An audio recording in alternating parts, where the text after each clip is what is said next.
মা এটা আজকে কী বানাবে? এই যে দেখো আমি এই পটলগুলো এমনি করে ভেঙে নিয়েছি, আর একটু আলু দিয়েছি, একটু পেঁয়াজ, টমেটোর, আর এই দেখো এখানে সব মশলা আছে, এগুলো এর মধ্যে পিসবো, এটার মধ্যে মিক্সিতে, আর এটা মেখে ওকে বসিয়ে দেবো। আমি সব দেখছি বানাবো। তারপর মশলা আমি মিক্সিতে গুঁড়িয়ে নিচ্ছি, মিশিয়ে নেব।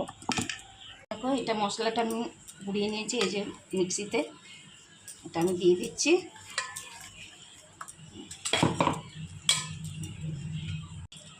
এটা মেখে নেব, দিচ্ছি।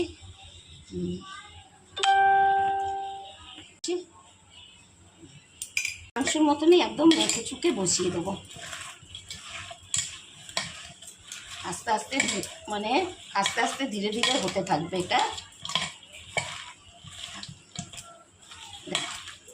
করে মেখে নিলাম, ব্যাস এবার একটু বসিয়ে দিলাম।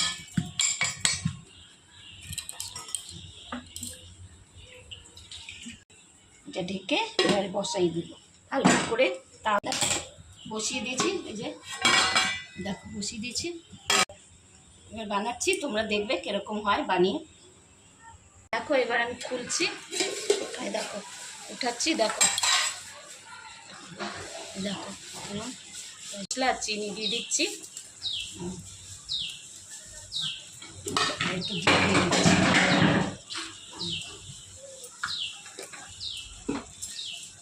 হয়ে গেছে।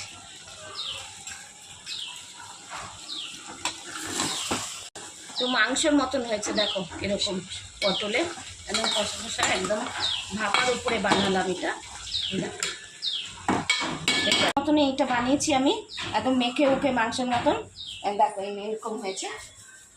তোমাদের ভালো লাগলে লাইক করো, শেয়ার করো, কমেন্ট করো।